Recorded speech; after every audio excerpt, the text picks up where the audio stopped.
Welcome learners to this session of course on material science. I am Dr. Shashank Srivastava from School of Engineering and Technology, Indira Gandhi National Open University. So in this session, we will be covering about the brittle fracture of the ductile materials due to service conditions, then the toughness, what is the toughness and how toughness is affected by our different temperatures, how toughness is affected by the temperature range, and we will also discuss about how this toughness test is carried out.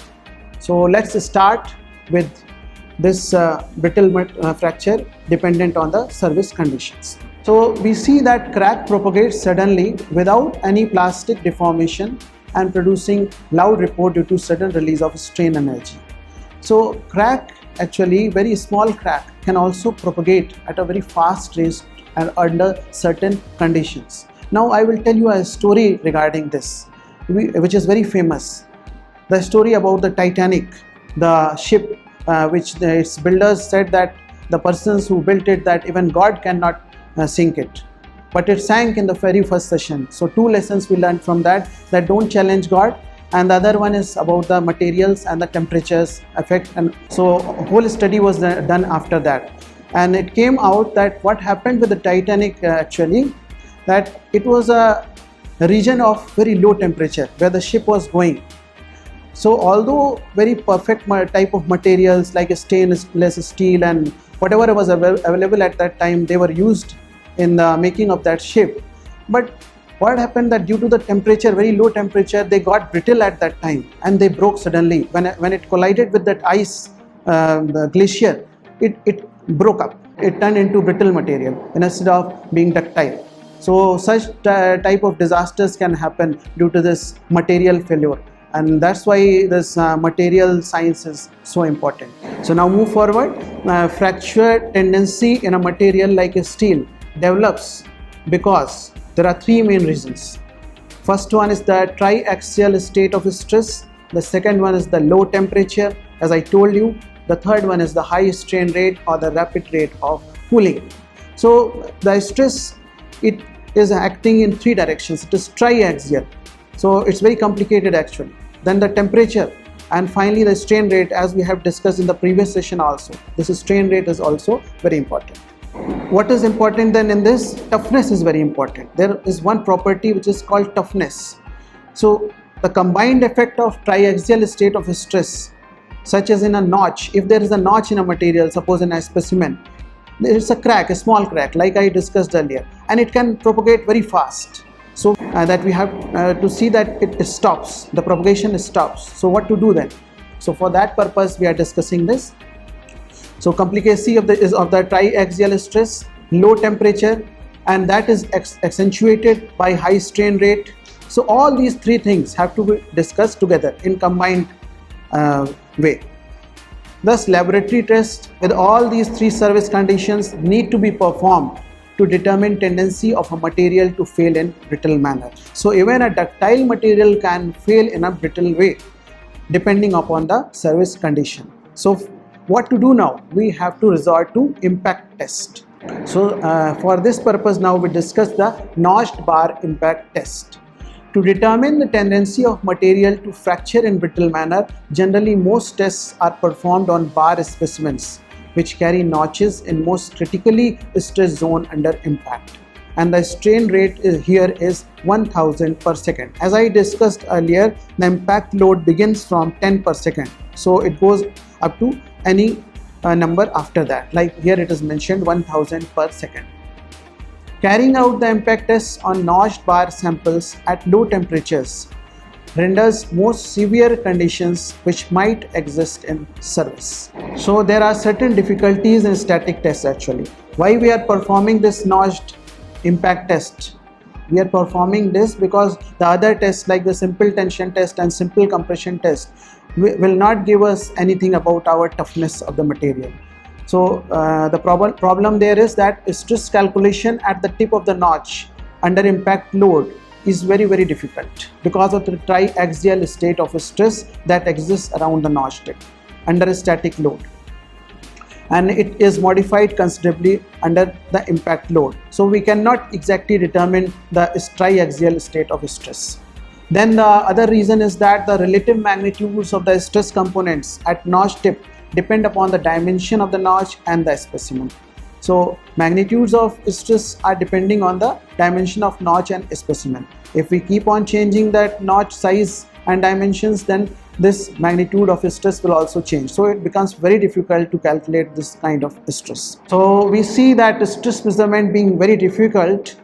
Now what we have to do? We have to resort to energy absorption type of tests. We will make energy absorption as the measurement criteria for impact toughness. Notch is made of standard dimensions. As I mentioned earlier, if notch size or dimension vary, then the test becomes very difficult.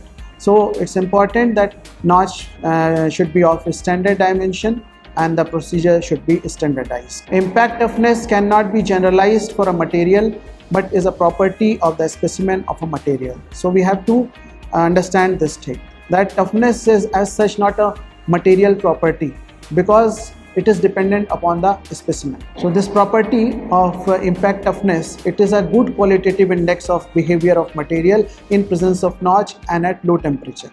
So as I discussed earlier, if we want to know about the failure of a material under different service conditions, so the best test in that case is this notch. Hence this property of material is used in selection of material and for development of material for specific purposes of inhibiting the tendency of brittle fracture. So whenever we want to know about the brittle fracture tendency of any material, then we have to resort to this impact toughness test, and particularly in case of steel. So now we begin this impact test. How is it performed? What its name is? So it is first one is named as Charpy impact test procedure. So here is the machine also shown in the figure. The Charpy impact test, actually it is named after the scientist who discovered it, and it is performed on a square cross section specimen. The specimen on which the test will be performed will be of a square cross section, and it will have a notch on one side in the central cross section. So if there is a suppose square type section, there will be a notch on one side of the specimen. On the other side it will be plain. The specimen is placed in Charpy impact testing machine. This square type cross section specimen is placed in the machine at one point and it is simply supported. Further what will happen? There is a swinging type of pendulum. This pendulum will hit the specimen or strike the specimen at the central cross section but on the opposite side of the notch. So here is the specimen. You can see here, it will be more clear to you. It is a rectangular type of piece but its cross section is square, as I told you earlier. Its cross section is square. So in the figure you can see here, we use a standardized type of component. So here are the details. Commonly used impact specimen, it is 10 mm square cross section beam of 55 mm length. So its length is 55 mm, the cross section is of 10 mm, and it is supported over 40 mm span, as you can see in the figure, and it is a V notch on one side in the central portion, and its angle is 45 degree, depth is 2 mm, and root radius is 0.25 mm. So this is a standard specimen. Now we discuss about the machine. The machine, it consists of a rigid and a strong structure of two columns on a heavy base. You can see from the figure there are two columns. One is this one and the other one at the other end. So these are the two columns, and the columns, they carry a heavy swinging pendulum at their top. There is a pin. The pin is connecting the two columns, and on this pin you can see in the figure that this pendulum is attached at the top, and this pendulum swings on this frictionless pin, because if friction is there, energy loss will be there. So we try to keep it as much friction free as possible. And this whole thing actually is supported on a platform at the bottom. See here, these two columns are supported at the bottom on a platform. The striking edge should be in level with the central cross section of the specimen when the pendulum is in vertical position. So the striking striking portion should be exactly matching with the center of the specimen, and the mass of the striker or the hammer is concentrated in vertical plane. It is very important, because if it is not in vertical plane, then breaking the specimen would would be difficult, or rupturing it would be difficult. I will also show you in demonstration. This is one mass which is placed here. Suppose it is striking like this, okay, and this is the second mass. So if I combine, this will be the whole mass. And why it is said it is distributed in the vertical plane? Because see, it will be striking on the notch directly and it will help to rupture it easily. Otherwise, suppose I place the mass in the horizontal plane, then what will happen? It will strike this rubber material at a different place, or the specimen at a different place, and then rupturing it will be difficult, and proper energy, how much energy has been spent, we cannot be able to get that. A circular disc scale mounted centric with the pin of the pendulum reads this position. So here is the circular disc. It's a kind of a scale and it is mounted on the pin of the pendulum, which I showed you earlier. So it reads this position, but it is often calibrated in terms of the potential energy of the pendulum. It is not that it is according to the position of the pendulum, which is moving from the topmost position and going to the bottom and then moving to the other side, but it is with respect to the energy, potential energy. So now we discuss the test procedure. What happens in this Charpy test? We have discussed about the machine and whatever are the components in this machine. So now we discuss the test procedure. So centering device is used. There's a centering device which is used to place the specimen at the center of the machine between the two columns. So between the two columns the specimen is placed, and with the help of the centering device it is exactly placed at the center. The pendulum is raised to and held at its extreme position. So this pendulum is raised to the extreme position. Here it is given the figure also, and after positioning it like that, we release it. It is allowed to fall. So at its extreme position, if you say that it is at a height of h1, we can say that it is at a height of h1 from the specimen, vertical height. Then the pendulum will have potential energy WH1 at the extreme position. W is the weight of the pendulum in this expression. So in this position, the arm of the disc scale is in its extreme position. The scale which I told you earlier, so there is an arm in that pointer which is at its extreme position, and it reads total amount of energy stored in the hammer. So now we have got the energy. WH1 is the potential energy. So when it is released and it reaches at the bottom and strikes the specimen, it is said that it reaches with a velocity of 4.8 meter per second. That means the height at which the pendulum was at its extreme position is round about 3 to 3.5 feet. Under this condition, the specimen is forced to bend with a rate of 10 to the power of 3 per second. So it's quite a high strain rate, you can see, and it's an impact load, and it results into instantaneous fracture or plastic deformation. The pendulum continues its swing after fracturing or deforming the specimen and rises to a height of h2. So the first height it was h1. Now it has lost certain amount of energy, so it is going on the other side only up to a height of h2. So thereafter the pendulum will swing back, because a pendulum has to and fro motion, oscillatory motion. So it will keep on swinging till its energy completely dies down. But with the scale, the pointer on the scale will not move back, because it is fixed with respect to the potential energy. So the position of the dead pointer reads the difference of potential energies of the pendulum in two extreme positions. And what are those positions? The first one was corresponding to h1 and the other one is corresponding to h2, as I told earlier also. So naturally this difference of the energy is that which was absorbed in fracturing the specimen. So if we want to devise a formula, it will be given like, suppose UF denotes the impact toughness, so it will be given by W into H1 minus H2. But there may be one more problem, that is that energy loss may be there in the bearings of the pendulum and due to air resistance also. So we know that there is air drag, so both things need to be accounted for. So these losses may be determined by a simple experiment in which the pendulum is allowed to fall from its extreme position without placing the specimen in its path. So what happens with this experiment now? The other extreme position to which pendulum rises now will be slightly lower than its initial position. That means that it will be lower than H1, but it will be higher than H2, because the energy loss is less as compared to when the specimen was placed. and the difference of the potential energies in two positions indicated by the position of the dead pointer is the loss of energy to bearing friction and air resistance. Now we have got the energy loss due to the bearing friction and the air resistance. So the final thing that comes out, the energy loss has to be subtracted, UL has to be subtracted from UF, which we got earlier, and the formula will slightly change and it will become like this: WH1 minus WH2 minus UL, and we have got the correctness or the correct value of impact toughness by reducing or subtracting the bearing loss and the air drag. So after discussing the first kind of impact toughness test, that is the Charpy test, now we discuss the second type of test, that is the ISOT test. There's one more test. So this was discovered by ISOT, so it is named like that.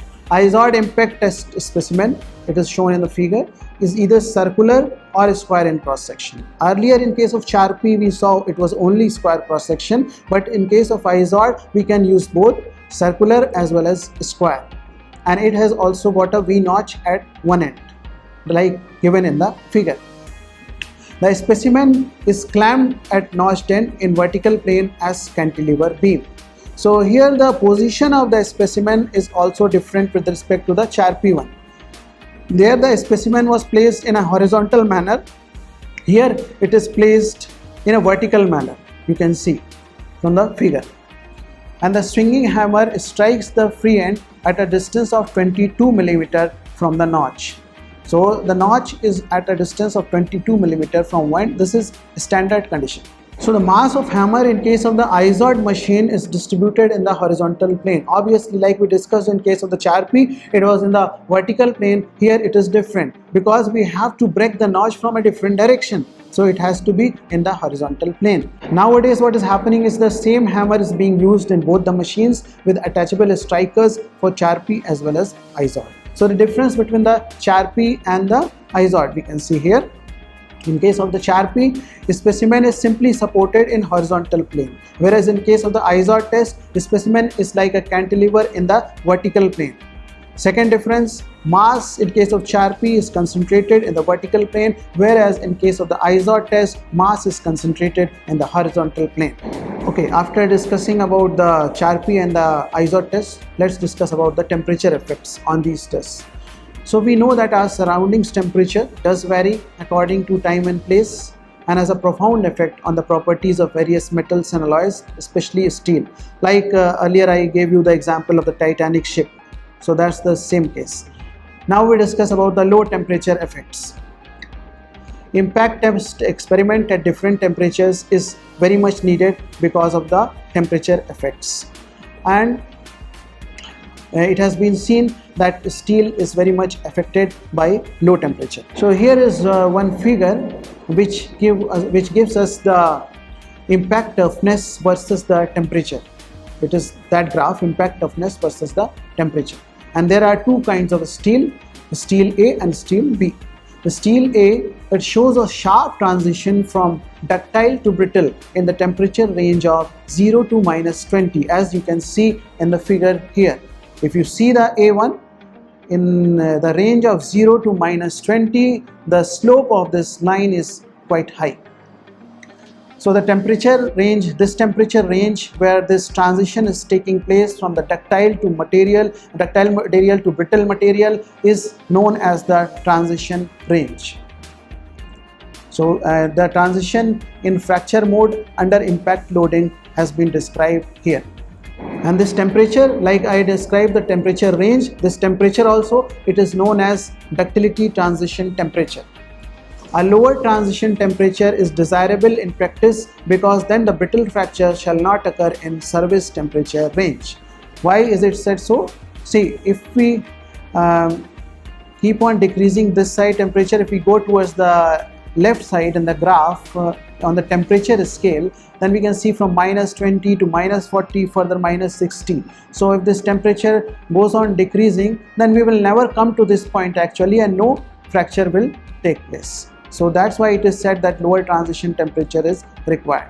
Like we discussed earlier about the Charpy and ISOT test, but if they are performed at room temperature, it is not of very much value as such, because from the graph you can see if you see the steel B, so steel B in comparison to the steel A has lower impact toughness at room temperature. But when we go in the range of 0 to minus 20 degree, then steel B is very much better because there is no sharp decline from ductile to brittle material. So impact test or room temperature impact test doesn't give us too much of results. Thus, to understand the material tendency to behave in a brittle manner, it is essential to determine the ductile to brittle transition range in terms of temperature. So after discussing the low temperature effects, let's discuss about the high temperature effects. High temperature also has quite a lot of effect on steel material. So there are two distinct properties in this case, yield strength and the fracture strength, like we have seen in the stress strain diagram also. So both of these properties decrease with increasing temperature, reducing strain rate and triaxiality. So if we increase the temperature, the yield strength also decreases and the fracture strength also decreases. But what happens is that in the figure you can see here that the reduction of the yield strength, if you see here, the reduction of the yield strength is much faster than the reduction in the fracture strength, much faster, because of the slope you can see in the curve, it's much faster. So what will happen due to this, that both the curves, one of the yield strength and the other one of the fracture strength, they will intersect at some point. And this is given here in the figure. Then a dotted line is drawn up to the horizontal axis. It is known as CA. So this is the line of the transition. So as a result of that reduction in fracture and yield strength and different slopes, the yield strength, which was initially higher, becomes lower at the point of intersection. So you can see the portion that is rightwards of CA. So here you can see that the yield strength has gone down with respect to the fracture strength. Whereas if you see the left hand side of CA, then the yield strength is higher than that of the fracture strength. So what will happen due to this? What will be the consequence actually? So if a specimen loaded on the right hand side of ordinate CA, then it reaches yield stress first and will plastically deform. So it will not break, instead it will deform. Whereas if the loading is on the left hand side of CA, then what will be the result? Then fracture will reach first and there will be a brittle fracture. So after discussing all these things, what are the temperature effects, the low temperature effect and the high temperature effect, let's see how the microscopic changes are there in our specimen. A brittle fracture as below temperature TR, that was the transition temperature, exhibits a granular surface, like you can see here in the figure. The granular surface is there in case of the brittle material, which is characteristic of cleavage fracture and absence of any shear deformation. So there will not be any shear, but there will be granular type of thing. As the temperature rises, the part of the notch section, the region near the surface, tends to fracture in shear mode. Now if the temperature is rising, then what will happen? There will be a tendency of shear, whereby energy absorption in fracture increases. This shear deformation results in transverse contraction of notch section, and the percent contraction is sometimes reported to indicate the ductility of the material. So it is said that ductility of the material depends on the percentage contraction of the notch. Like the first figure you see on the left hand side, it was about brittle fracture. As soon as the temperature is increased, a certain notch contraction is taking place, but still the fibrous material is there. The fracture surface on which failure occurs due to shear is marked by fibrous appearance and considerably transverse contraction in the notch section. Like I told you, there will be fibrous appearance, but in addition to that, there will be contraction also in the notch. And finally, what will happen? This notch will become bigger, and it is given by the dimension D when it has completely reached to the fracture part. So there are certain other factors also in addition to the temperature effects and the strain rate effect. There are miscellaneous factors also which impact the toughness. The first one is the machine itself, the Charpy and the ISOD machine. So each machine will absorb some energy when the specimen is struck by pendulum, and this amount, though very small, will vary from machine to machine, and thus the impact toughness will be affected. And the second thing is the notch root radius. So the notch root radius has to be standardized, and any deviation from it will influence the result. A sharper radius will tend to reduce the impact toughness, while a coarser radius will increase the amount of energy absorbed during fracture. So these are some of the metallurgical factors which will be affecting the impact toughness, like we are adding certain amounts of other elements, alloying. So in case of carbon, we see that each 0.1% increase in carbon percentage raises the ductility transition temperature by about 14 degrees centigrade. Manganese, each 0.1% addition of manganese in steel reduces the transition temperature by about 5 degrees centigrade. So what is happening here, you see, like I had told earlier, the transition range was there and the CA line was in the curve. You can see that curve and you can get to know how it is changing, what I am describing here. So phosphorus addition, it also raises transition temperature. Nickel addition, beneficial effect on notch impact property. So if we add nickel to the already existing element steel, then it will be beneficial. Chromium, there it has no effect. Silicon, more than 0.25% addition of silicon raises transition temperature. Nitrogen, it is very hard to detect the influence of this, but it is said that because of interaction with other elements, it is considered detrimental. Molybdenum, it increases ductility transition temperature similar to carbon. And oxygen, it raises transition temperature in the higher temperature range. Then grain size and specimen geometry also affect the impact toughness. How does the grain size affect? So it is generally seen that the transition temperature reduces with decreasing grain size. This effect is observed both in mild steel and higher alloyed steel. Similarly, in thick hot rolled plates, it is not possible to obtain uniform fine grain size throughout the thickness. So the transition temperature will be appreciably higher. Also, specimen of varying geometrical factors affect the loss of fracture energy. It is very well known that finding a weaker point in a large specimen is more difficult than finding it in a small specimen. So now in this section we discussed about how the different kinds of material may fail in a brittle manner due to different service conditions, like the different strain rate effects, the low temperature effects, and triaxial stress effects. All these we discussed, and we also discussed about the Charpy impact test and the ISOD impact test. They were very important because they let us to know about the toughness, which is important in these service conditions. So all this we have discussed, and further we will see in the next lectures. Thank you very much.